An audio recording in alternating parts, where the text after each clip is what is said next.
مسجد کے اندر آ کے نماز کی 2 رکعتیں پڑھے اللہ تعالیٰ اسے مکمل عمرے کا ثواب عطا فرما دیتا۔ یہ وہ مسجد ہے جہاں سب سے پہلے سرکار کے قدم لگے مدینہ آتے ہوئے، تو حضور نے اپنے قدموں کا صدقہ اس مسجد کو عمر کر دیا۔ تو سرکار نے ایک امام کی ڈیوٹی لگائی کہ تم وہاں چلے، وہ چلا گیا۔ ابھی 1 ہفتہ ہی گزرا تھا کہ میں کہا کرتا ہوں کہ مسجد کمیٹی جو تھی قباء کی، اس کے لوگ شکایت لے کے آ گئے۔ یہ مسجد کمیٹیوں کی شکایتوں کا مسئلہ آج نہیں شروع ہوا، یہ بھی عرصے سے جاری۔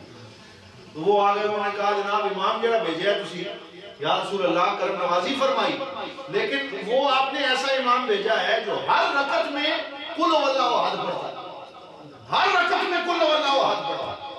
الحمدللہ پڑھنے کے بعد، اور یہ نہیں کہا کہ صرف قل هو اللہ احد پڑھتا ہے، انہوں نے کہا یا رسول اللہ اور صورتیں بھی پڑھتا ہے، لیکن ہر صورت شروع کرنے سے پہلے الحمد شریف کے بعد قل هو اللہ احد پڑھتا ہے، پھر کوئی اور صورت ملاتا ہے۔ یا رسول اللہ یہ ایسا کیوں کرتا ہے؟ میرے آقا صلی اللہ علیہ وسلم نے صرف ان کی شکایت سن کے فیصلہ نہیں کیا، فرمایا پہلے ذرا اس امام صاحب کو بلا کے لاؤ، میں اس کا مسئلہ سنوں، وہ ایسا کیوں کرتا ہے؟ وہ آیا، میرے آقا صلی اللہ علیہ وسلم نے پوچھا آپ کیوں بھائی ایسا کرتے ہو، ہر رکعت میں کیوں قل هو اللہ احد پڑھتے ہو؟ ہم نے اس صورت کو چھوٹا سا سمجھا ہوا، سنو میرے آقا کا کرم۔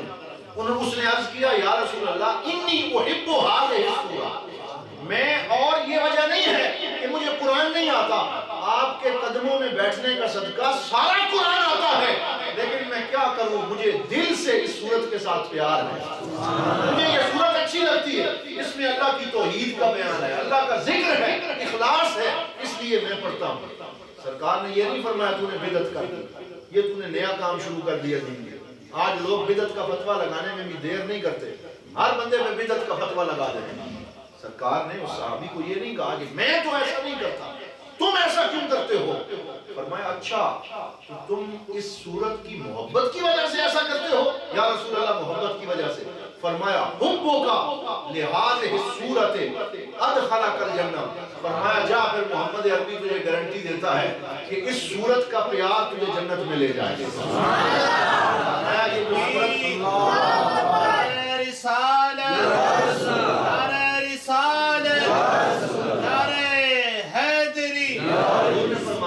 اس صورت کا جو پیار ہے وہ تمہیں جنت میں لے جائے گا۔ تو صرف اگر آپ ہر الحمد شریف کے بعد اس یقین کے ساتھ قل هو اللہ احد پڑھتے رہیں کہ یہ سورہ اخلاص ہے اور میں اس سے محبت کرتا ہوں اور اللہ اس کی بدولت مجھے سورہ اخلاص عطا فرمائے، مجھے اخلاص کی دولت عطا فرمائے، یہ کتنی بڑی بات ہے۔ لیکن اب ایسے نہ ہو کہ بعد میں پتہ چلے کہ مولوی صاحب راتی سن 10 کے اندر سے کوئی اور سورت یاد ہی نہیں کرتی۔ ایسا نہیں کرنا، جتنا قرآن یاد ہو سکے یاد کرو، کم از کم آخری 20 صورتیں تو یاد کرو، یہ رب کا قرآن ہے اور سارا قرآن پڑھنا سیکھو، اس کا ترجمہ سیکھو، اور اس طرح آپ اپنی پہلی رکعت مکمل کریں۔ پھر جب آپ رکوع میں جائیں تو رکوع میں جانے کا مطلب کیا ہے، اس کی بھی ایک رمز ہے، ایک راز ہے رکوع میں جانے کا، ورنہ اللہ تعالیٰ ہمارے رکوع سے بے نیاز ہے، ہماری رکعتوں سے بے نیاز ہے، ہمارے سجدوں سے بے نیاز ہے۔ ہمارے سجدے، ہم اپنے ناقص سجدوں سے اللہ کی کیا تعریف کر سکتے ہیں؟ فائدہ تو ہمارا ہے، تو رکوع کا فائدہ کیا ہے؟ سرکار نے فرمایا جب بندہ رکوع میں جائے وہ جھک کے یہ اعلان کر رہا ہوتا ہے کہ یا اللہ یہ جو میں اس طرح جھک رہا ہوں یہ اس بات کا اعلان ہے کہ یہ سر جو تو نے مجھے عطا فرمایا ہے یہ دنیا دار کسی کے سامنے نہیں جھکتا، یہ صرف تیری بارگاہ میں جھکنے کے لیے، میں صرف تیرے سامنے جھکتا ہوں۔ اور جھک کے کیا کہو، سبحان ربی العظیم، سبحان ربی العظیم، سبحان ربی العظیم۔ اور پھر اس میں تعدیل ارکان کا حکم۔ تعدیل ارکان کا معنی کیا ہے؟ یہ نہیں ہے کہ تم ایسے رکوع میں جاؤ اور سپرنگ کی طرح واپس آ جاؤ، یہ کوئی نماز نہیں، بلکہ یہ ہے کہ آپ رکوع میں جائیں اور کم از کم 3 دفعہ اور زیادہ سے زیادہ 5، 7، 11 سات عدد میں آپ پڑھیں سبحان ربی العظیم۔ اور تعدیل ارکان کا معنی یہ ہے، ہمارے ایک استاد مثال دیا کرتے تھے کہ پیپسی کی بوتل کو کھولیں نا آسان سمجھانے کے لیے، اس میں سے ایک گیس نکلتی ہے، تو جب وہ گیس بیٹھ کر بالکل ختم ہو جائے پیپسی کی بوتل میں اور وہ بالکل پانی سکون میں آ جائے، اس کو تعدیل ارکان کہتے ہیں۔ کیسی مثال ہے کہ آپ رکوع میں جائیں تو آپ کے بدن کا جو ارتعاش ہے وہ ارتعاش ٹھنڈا ہو جائے، ہر عضو اپنی جگہ پہ ٹھہر جائے، پھر سمجھے کہ میرا رکوع ادا ہو گیا، پھر کھڑے ہو جائے۔ اور پھر جب کھڑے ہوں، ابھی کھڑے ہونے کی حرکت جاری ہو تو سجدے میں نہ جائیں،